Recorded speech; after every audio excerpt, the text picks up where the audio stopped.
Hello fruit fans, welcome back to Fruit Reviews, and it's time for fruit, I guess. But now it's important to recognize that the fruit that I am consuming is now heavily regulated by what can make its way to motherfucking Arizona, because I live in Phoenix now, yay. And in this case we found a bunch of vine-ripened tomatoes on sale, so we're going to make pasta sauce using my not so famous, not so precise technique for making pasta sauce. And this is going to entail just cutting everything off of its vines.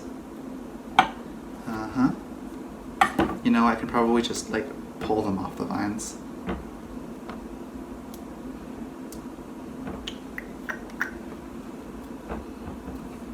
Oh yeah, this is actually very easy. Tomatoes, they come in bunches sometimes. Oh, I guess these are also the kind of tomatoes that I should wash, huh? I'll do that.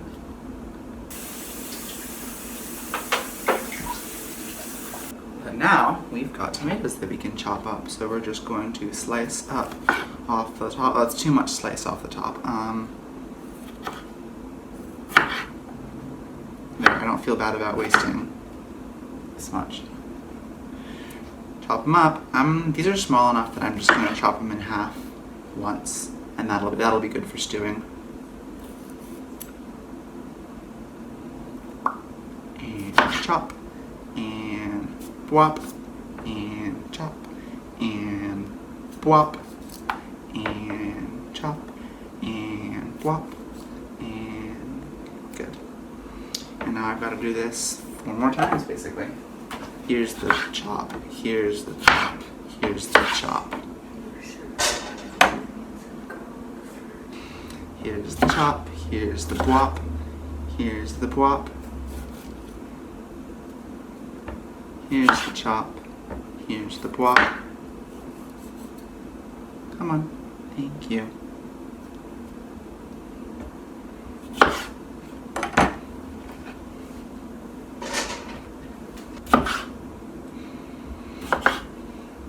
Chop, chop, chop, chop, chop. Pop, pop, pop, pop. Pop, pop, pop, pop, pop, pop, pop, pot. Pop, pot. Pop, pop, pop, pot. Okay, so now on our handy dandy stovetop, we can turn on the heat a lot and add some salt. This salt supplies iodine, a necessary nutrient, and a little bit of oil, just because it won't hurt. It'll be nice to have in there. And now we're going to take literally the best kitchen utensil in the entire world, a potato masher, and we're going to go to fucking town.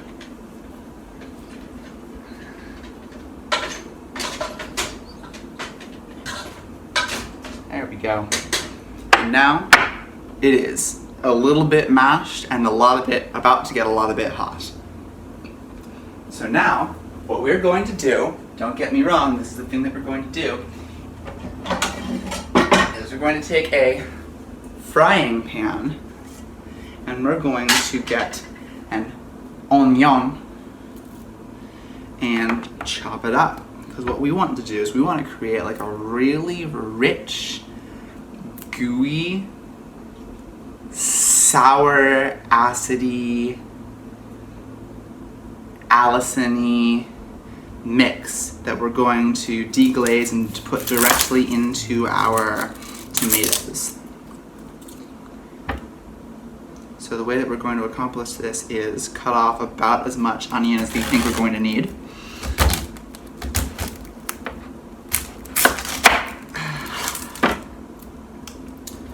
No more, no less, even though this is a bit more than I thought we were going to need. We're going to give it a slice, take off all of the skin. Now hold on to your eyes, kids, this might get a little teary. Chop, chop. chop, chop, chop, chop, chop, chop, chop. Alright, I'm getting a little teary-eyed, folks.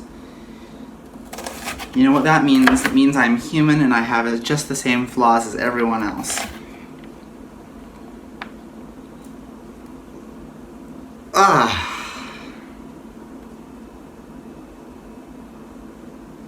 Let's take a break and mash the tomatoes with our potato masher. Oh my god!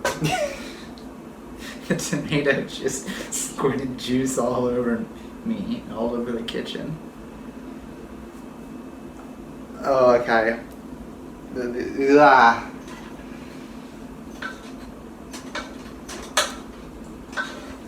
There are so many jokes I want to make about this situation, but none of them are funny because I'm in pain right now.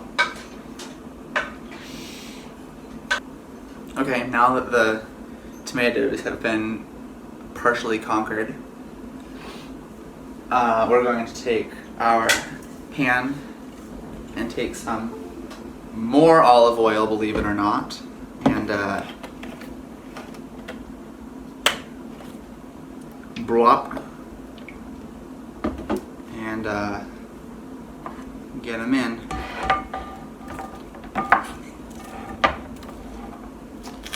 You're not totally chopped. What are you doing?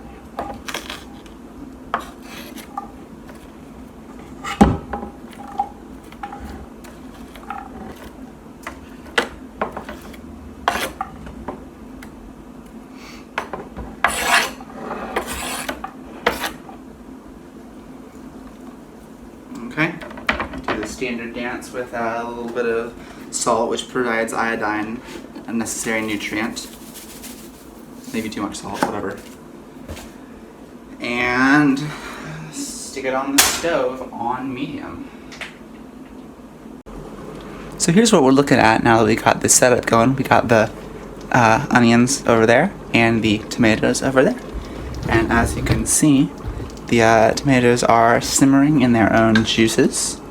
They will slowly begin breaking down and forming a delectable stew, which we will then spice and flavor in order to produce sauce.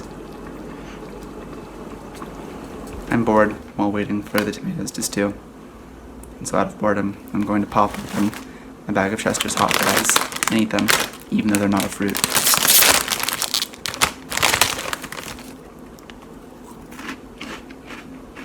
These are fucking delicious.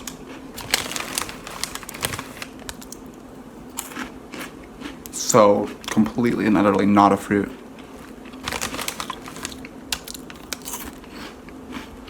What's that they say about any female born after 1993? That they can't cook and all they know is charge their phone, twerk, be bisexual, eat hot chip, and lie. That is the thing. I'm several of those things.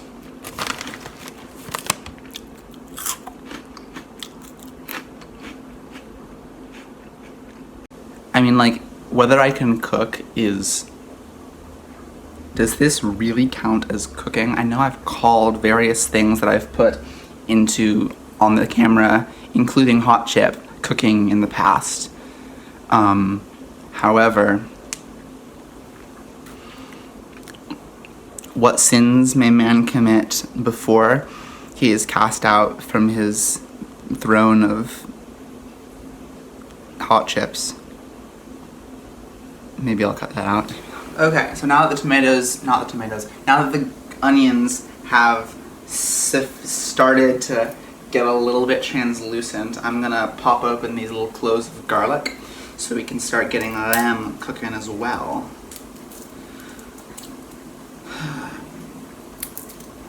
One of the things that I pride myself at is being good at peeling garlic, and I'm sure now that I've said that out loud on camera, I'm just going to immediately start sucking so much.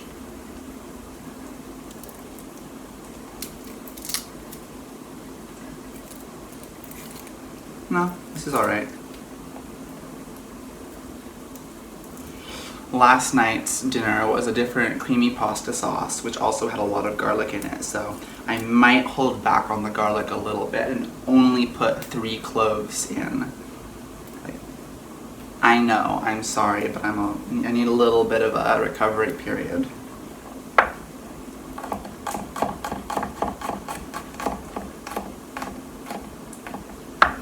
Dice, dice, dice, dice, dice, mince, mince, mince, mince, mince.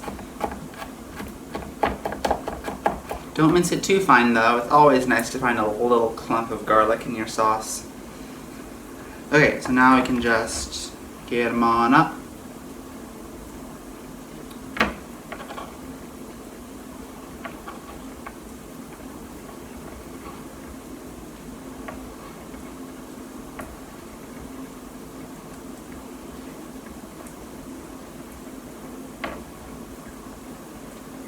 And plop them in. You know, using a potato masher as a stirring utensil is really underrated, but I highly, highly recommend it. It just makes you feel like you're a cartoon character or something, using totally the wrong tool for a job that it works outrageously well for. And now you got a pot. Or I guess it's a pan, not a pot.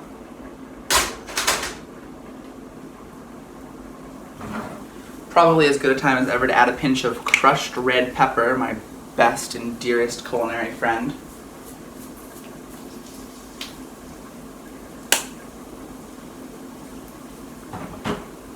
And I guess the thing that we can do now is we can take our handy dandy tomato paste, which should be somewhere in this cabinet, like right here for example. Tomato paste. It's good.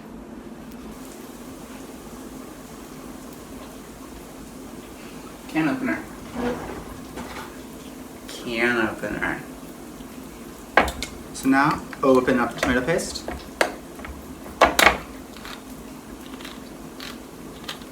Actually, you should probably puncture the bottom first as well. I learned about this trick to open up cans by puncturing the bottom very recently, and my mind was blown. Also, this can opener is extremely not excited about puncturing the bottom of this fucking can. What's going on? Motherfucker. Why doesn't this work? Ah! I'm gonna die. Okay. I don't know why that took so long, but we got the bottom of the can punctured too. Now we're going to finish puncturing the top of the can before anything else spins wildly out of control. Holy motherfucking fuck.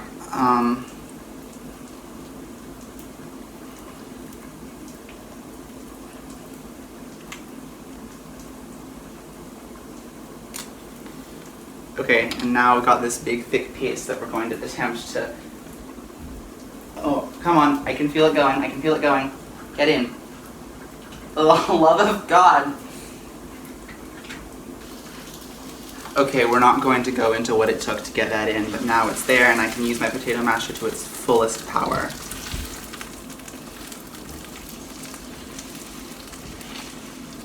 This is raw decadence.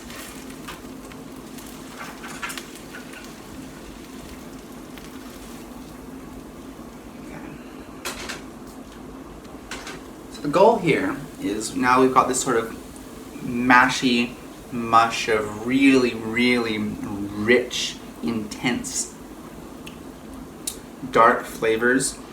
We want it to continue to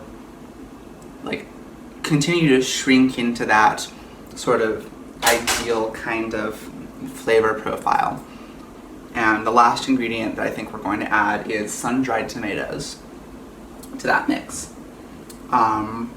Sometimes I'll do shallots if I have any, but I do not have any shallots right now.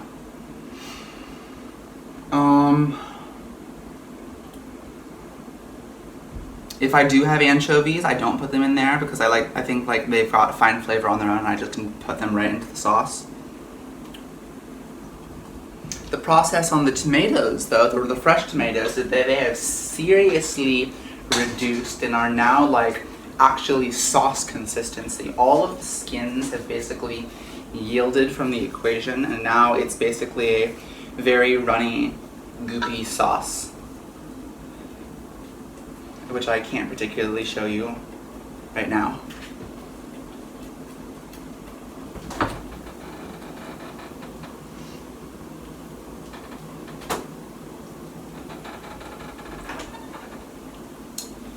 Okay, we got these sun-dried tomato halves. I'm gonna pop that open. Smells good. Let's just directly take a little bit of the oil and add it to this mix. The sun-dried tomato oil is pretty tasty. I mean, it's just olive oil, which is what we've been adding. Can I get a fact check on that? This is olive oil, there's olive oil in this. Actually, I don't need a fact check, but I can just say olive oil on the ingredients list.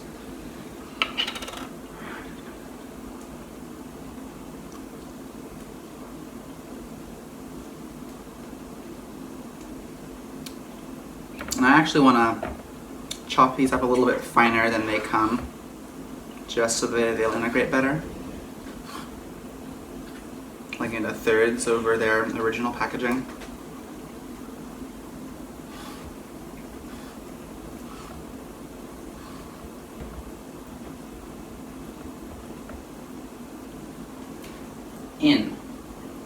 Now my fingers are ridiculously oily. I'm going to fix that real quick.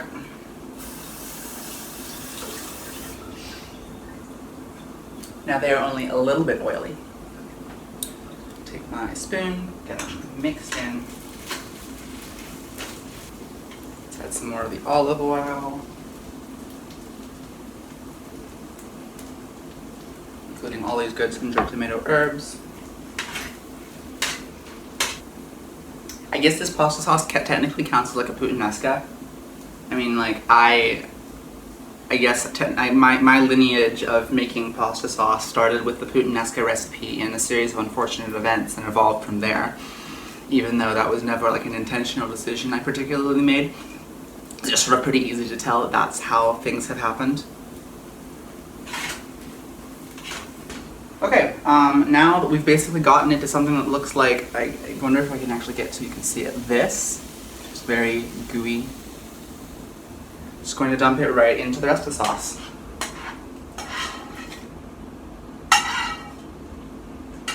And don't forget to turn off the heat on your old burner. Okay, now I think we're pretty close to done, so I'm going to turn down the heat pretty substantially on the big pot.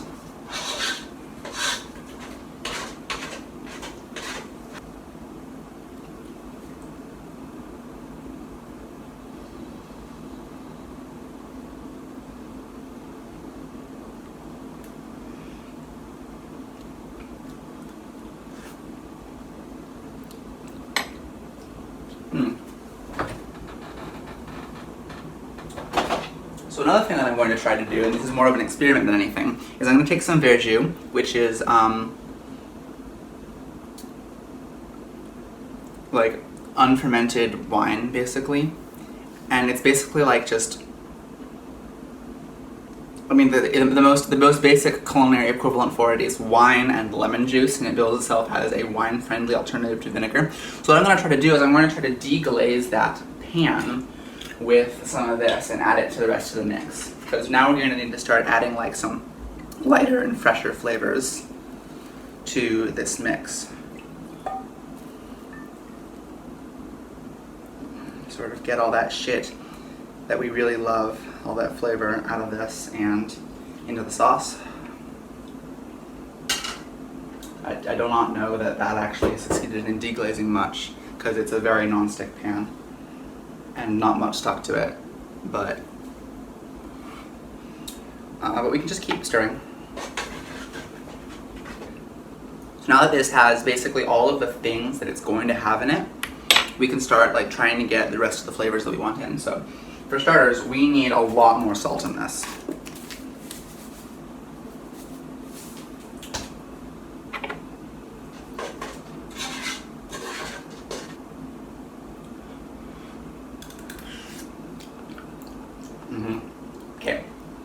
Now now we can sort of taste what's going on in here. There's a lot of very sweet tomato flavor mixed with that very rich onion, garlic, tomato paste, sun-dried tomato flavor. And we need more salt, obviously. We need some freshness. I might want some garlic powder in addition to the garlic that's already in here. Okay, so let's start with, we have with us today very special guests. We've got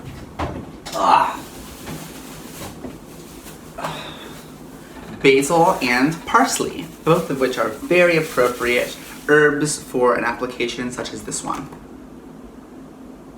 Folks, I have mushrooms for this. I forgot to saute the mushrooms. That would have been an important thing that I missed. Okay, we turned that down already. It's fine. Let's just get the mushrooms and chop them.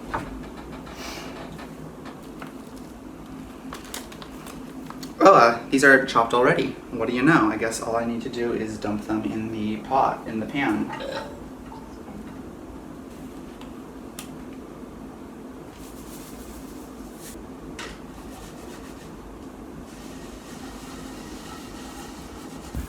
Okay, now that we've gone through that disaster of a sidetrack, we've got mushrooms now, and they're fucking delicious, and I'm gonna just toss them in. Okay. Holy moly.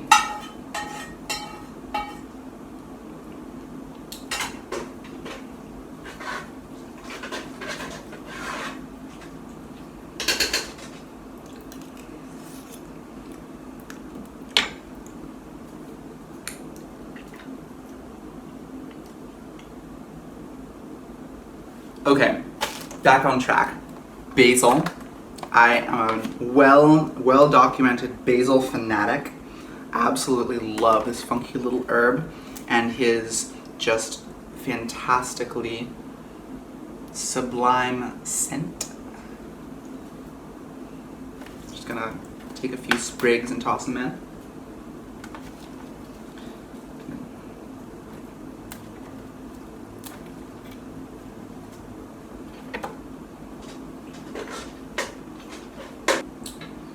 And we're going to take a crack at some parsley, a nominally useless herb, which has great talent in just making things seem more freshly stringent. Do not ever attempt to use this as a culinary substitute for cilantro, even though they look exactly the same, because you will not like what you find. You will reach your hand into Mother Nature's box, and it'll be like feeling the peeled grapes that are supposed to be eyeballs, except genuinely horrifying.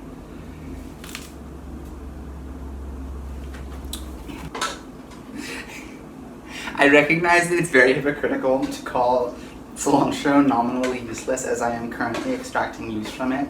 However, I have a bit of a grudge for, at one point, not realizing that I had picked up parsley and not cilantro, and putting it on like rice and being very, very confused and disturbed. I'm sorry to any parsley lovers out there. I'm not sorry to any cilantro haters out there. You are the one in the wrong.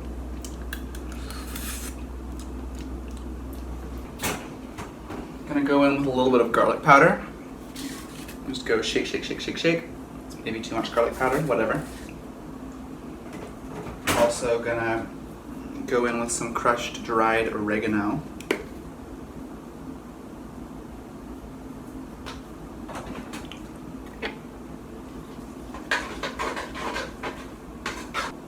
I probably should have chopped the basil before I put it in.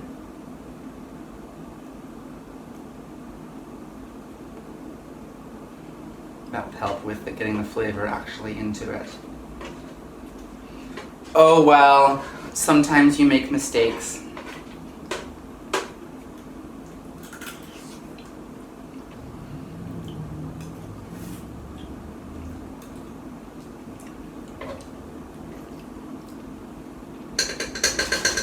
Yep, that's fucking delicious.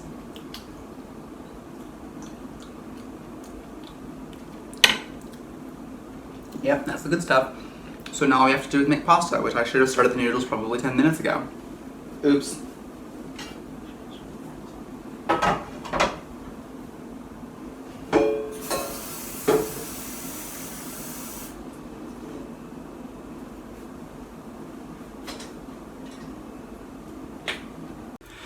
Okay, so now that that's all been taken care of, we've got some pasta and some sauce. Now, this is one of these sauces that you make that you actually want to not totally drain the pasta, like there's probably a centimeter of water still in the bottom of that pasta, because the pasta water has got a lot of really incredible sauce starches in it that will just do beautiful things to your sauce. And so, with that in mind, we are just going to dump.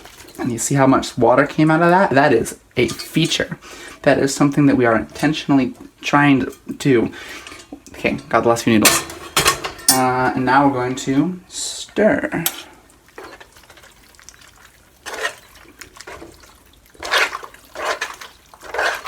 I hope this wasn't too much water, but it seems to be working out just fine. Oh yes, this is just perfect, isn't it? Rigatoni is the best kind of pasta. This is my most sincerely held belief.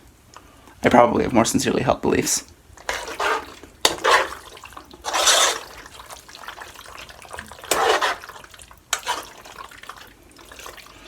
Like, we've surpassed the point where, the meme about, oh yeah, well, good pasta just sounds like good pussy. No, this sounds like an active volcano. That's what this sounds like. That is how you know you got some truly amazing, epic pasta. We have gone beyond the level of pussy.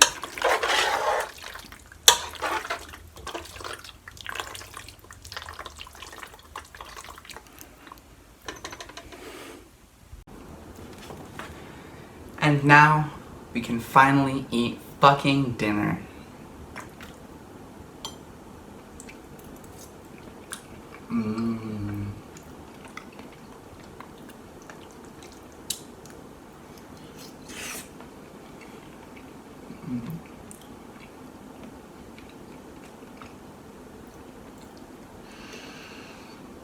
There's something about really good red sauce, especially really good homemade red sauce, that just feels like it's radiating from your mouth directly into your heart. It's definitely the sweetness and acidity of the tomatoes together. Sweetness, acidity, and umami.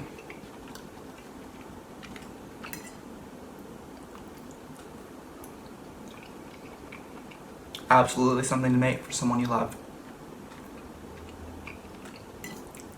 Preferably with some Parmesan on hand and some garlic bread in the oven.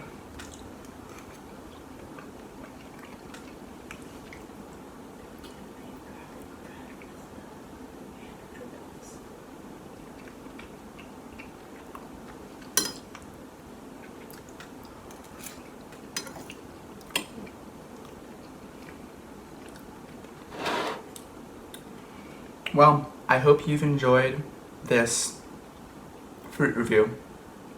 Really, what is a fruit review? A fruit review is when I go on camera and say a bunch of shit and there is some fruit involved.